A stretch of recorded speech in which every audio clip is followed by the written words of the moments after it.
കാർത്തിക് സുബരാജ് ആദ്യമായിട്ട് മലയാളത്തിൽ പ്രൊഡ്യൂസ് ചെയ്ത പടം. അമ്മയും മോനോടെ കൂടി ഒരു ബീച്ചിൽ പോയി.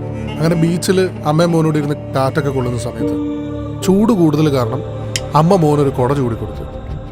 അപ്പൊ ഇതൊക്കെ ശ്രദ്ധിച്ച് കുറച്ച് ദൂരെ മാറി കുറെ ആൾക്കാർ പേടിച്ചോ ഇവര് മോനെ തല്ലി.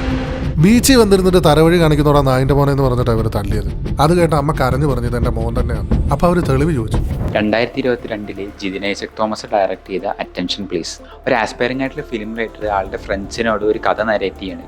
ആ കഥ എന്താണ്, ആ കഥയിലുണ്ടാവുന്ന ക്യാരക്ടേഴ്സ്, അതിലുണ്ടാവുന്ന കോൺഫ്ലിക്റ്റ് ഒക്കെയാണ് ഈ പടം കാണിക്കുന്നത്. വിഷ്ണു ഗോവിന്ദ്, ആനന്ദ് മന്മഥൻ, അങ്ങനെ കുറേ നല്ല ആക്ടേഴ്സ് ഉണ്ട്. ഭയങ്കര റോ ആൻഡ് റിയൽ ആയിട്ടുള്ള കുറേ പെർഫോമൻസസ്. ഇതിലത്തെ ഓരോ ആൾക്കാരുടെയും പെർഫോമൻസസ് ഒക്കെ അത്ര അടിപൊളിയാണ്. ഒരു മിസ്റ്ററി സസ്പെൻസ് ജോണറിലുള്ള പടമാണ്. അത്രയും കിട്ടിയാലും പെർഫോമൻസ്, അതേപോലെ തന്നെ ബാക്ക്ഗ്രൗണ്ട് മ്യൂസിക് ഒക്കെ ഭയങ്കര അടിപൊളിയാണ്. ഇതിൽ കുറേ പൊളിറ്റിക്കൽ ആയിട്ടുള്ള കാര്യങ്ങൾ സംസാരിക്കുന്നുണ്ട്. അത്രയും അടിപൊളി എൻഗേജിങ് ആയിട്ടുള്ള ഒരു പടമാണ്. എന്തായാലും കണ്ടു നോക്കുക. നെറ്റ്ഫ്ലിക്സിൽ സ്ട്രീം ചെയ്യുന്നുണ്ട്, അതേപോലെ തന്നെ യൂട്യൂബിൽ ഫുൾ മൂവി അവൈലബിൾ ആണ്.